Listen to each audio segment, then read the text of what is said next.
Frères, vous n'êtes plus des étrangers ni des gens de passage. Vous êtes concitoyens des saints. Vous êtes membres de la famille de Dieu. Car vous avez été intégrés dans la construction qui a pour fondation les apôtres et les prophètes. Et la pierre angulaire, c'est le Christ Jésus lui-même. En lui, toute la construction s'élève harmonieusement pour devenir un temple saint dans le Seigneur.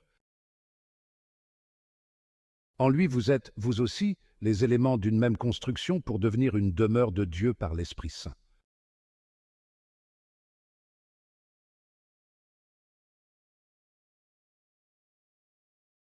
Les évêques sont les successeurs des apôtres. Cela signifie qu'ils héritent de l'autorité des apôtres, qui leur a été confiée par le Christ lui-même.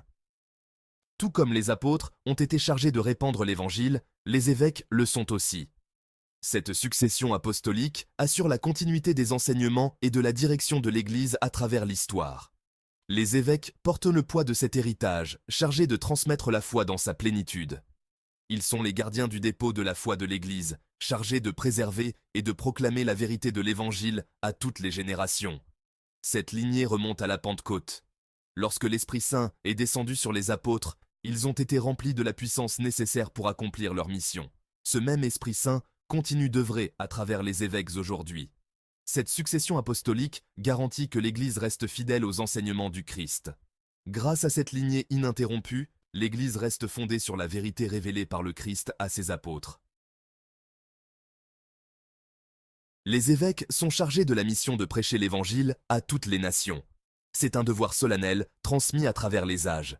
Il s'agit de proclamer la bonne nouvelle de Jésus-Christ au monde entier. Les évêques doivent s'engager avec les cultures et les défis de leur temps. Cela peut impliquer d'aborder les questions contemporaines à la lumière de l'Évangile.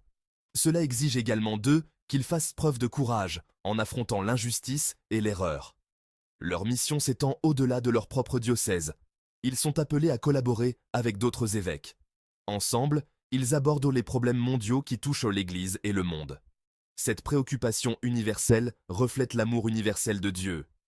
Les évêques s'efforcent d'apporter la lumière du Christ aux quatre coins du monde. L'Esprit Saint joue un rôle essentiel en donnant aux évêques la force d'accomplir leur ministère. Rappelez-vous les événements de la Pentecôte où l'Esprit Saint est descendu sur les apôtres. Ce même esprit continue d'œuvrer à travers leurs successeurs, les évêques. C'est par l'Esprit Saint que les évêques reçoivent les dons nécessaires à leur ministère. Ces dons sont la sagesse, l'intelligence, le conseil, la force, la science, la piété et la crainte de Dieu. Ces dons sont essentiels pour guider et gouverner l'Église.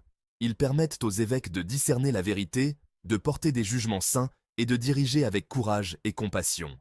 L'Esprit Saint donne aux évêques la force d'être des bergers efficaces pour leurs troupeaux. Ils peuvent ainsi conduire les fidèles vers la sainteté et la communion avec Dieu. Les évêques sont appelés à être les bergers du troupeau qui leur est confié. Cela signifie prendre soin du bien-être spirituel de leur peuple. Cela implique de prêcher, d'enseigner et de célébrer les sacrements. Un bon berger connaît ses brebis et est connu d'elles. Les évêques s'efforcent de connaître et de comprendre les besoins de leur peuple. Ils offrent conseil et soutien, en particulier dans les moments difficiles. Cette sollicitude pastorale s'étend à tous, en particulier aux personnes marginalisées et vulnérables. Les évêques sont appelés à être compatissants et miséricordieux, reflétant l'amour du Christ, le bon pasteur. Ils doivent être prêts à donner leur vie pour leurs brebis, tout comme le Christ l'a fait.